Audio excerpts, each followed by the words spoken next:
Welcome back, my slaves. Hey, this is Octavia Beauty and I am Octavia. On today's video, we will be going over my favorite makeup products over the year of 2020. You guys, it's been a year already. So I don't have too many products here. I have a few products.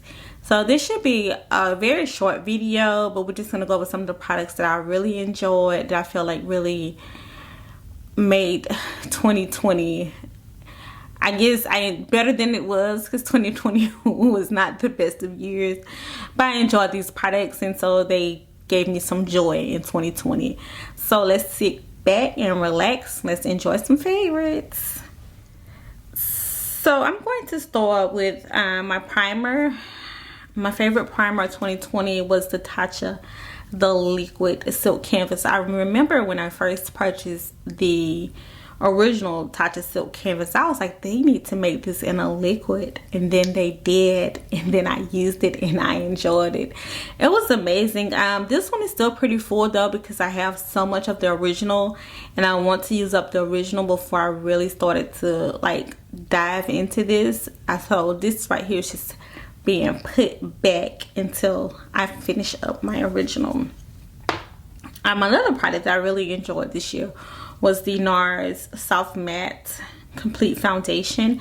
I really felt like this foundation really was like a different type of formula than I have used.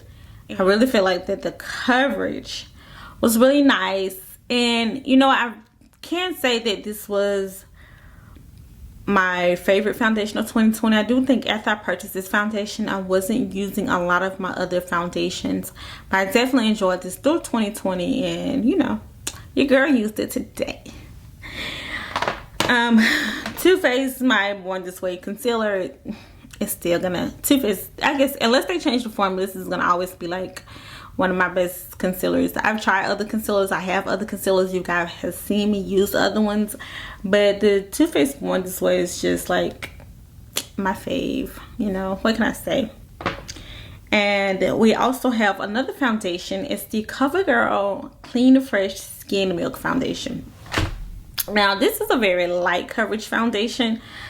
So when this foundation released, I just wasn't expecting a lot from it, but when I put this foundation on my face, it was just like a breath of fresh air. It was very light, it was very hydrating. It was like, I couldn't believe it was coming from this drugstore foundation. I really enjoyed this foundation. I definitely think this foundation is the foundation that is one of the breakout foundations for me this year, because I just got so much out of it, and it was so inexpensive. It's a very light coverage for if you're going to work, and now you guys know we're all wearing masks, so we're not using makeup as much.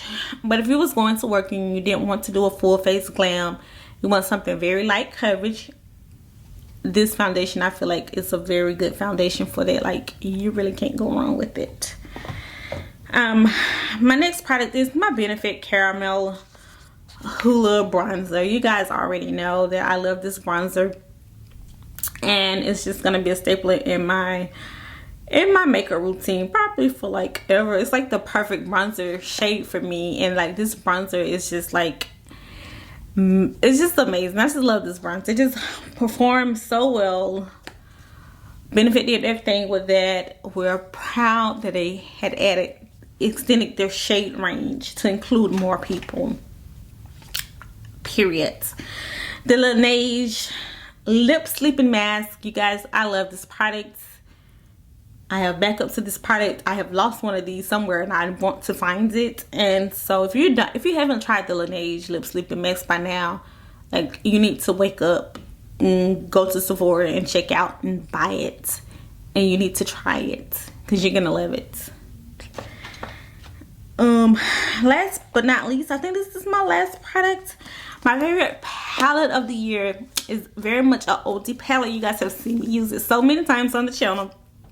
It is the Anastasia Beverly Hills Soft Glam Palette, and I use this palette even when I am not filming. I've done so many looks with it. I used it today, and it's just been like such a versatile palette for me, and I've gotten it dirty, but I enjoy it so much. And I'm so glad that I finally opened it. And I haven't tried any of the palettes out there vault because I've been using this one. So yeah, you guys, I think that was quick and easy. My favorite formula for lip gloss has been the Fenty Gloss Bomb. I don't know of anything else. You guys know I use highlighters and blushes, but I love them all. I don't think I could just choose one highlighter or just one blush that it was just like the bomb. I switched those products out, as well as my setting sprays. I can't just say just this one setting spray just had me looking like the bomb, because I've enjoyed them all. Like, I don't have one that made me look trashy, because if I had one that made me look trashy, I would definitely tell you guys. And so I'm trying to think, is there a product that I have that I don't want to use anymore, that I would not use anymore? I don't think so. I've enjoyed a lot of my makeup purchases, from drugstore to high-end. A lot of purchases I made this year were for me, and so I stopped spending money on the channel because it was beginning to be expensive, and then a lot of people wasn't watching the video, so I would buy stuff that I would normally buy and stuff that I wanted to use for myself. And so with me doing that, I've enjoyed a lot more of my products that I've been purchasing, because I've been buying them for me and not for the masses who aren't watching my videos. But you know, thank you guys for joining me. And yeah, I'm gonna holler at you guys later. Bye.